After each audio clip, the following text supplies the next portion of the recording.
Episode 12 ng aking fish trap mga master. Dito nga ay pwede ko na ulit gamitin yung fish trap ko dahil na-repair ko na. Medyo binalas nga lang dahil walang nahuli. Nasira kasi noong episode 11. Kung di nyo pa napapanood yung episode 11 ay i-click lang yung channel ko sa baba. Makikita nyo yung mga video dyan. Heto, mabalik tayo sa paglalagay at pagpapandaw ngayong episode 12. Ibinalik ko nga pala dyan sa spot na yan. Sana makahuli na. Ilog nga pala yung spot ko ngayon mga master. Dito nga ay itinatali ko na para hindi tangayin ng agos.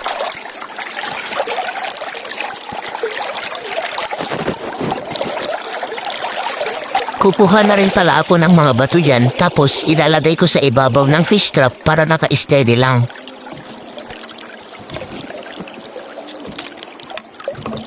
Lalagyan ko na rin pala dito ng pain. Palay na pala yung pinain ko dyan.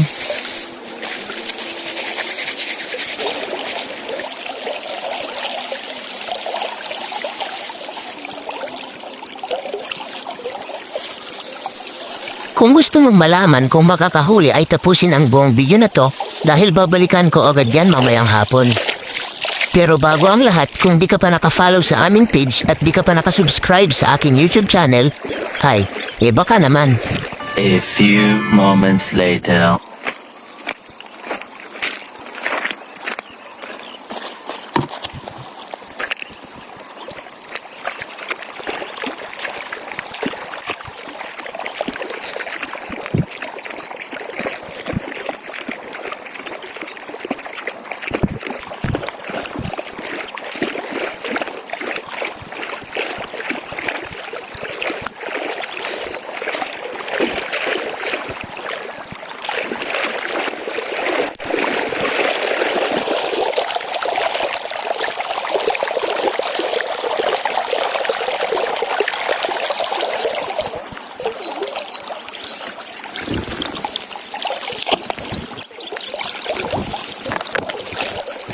You know, isang karpa at isang tilapia.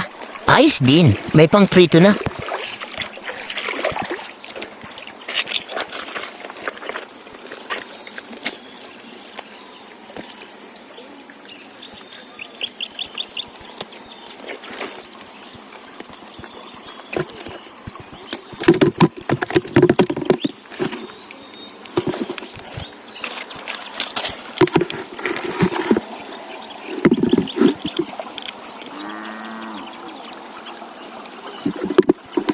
Hanggang dito lang muna mga master, maraming salamat sa panonood. Kung nagustuhan mo ang video na to ay please like, comment, and share at mag-subscribe ka na din para mas marami ba tayong mahuli na isda. You know, fish on!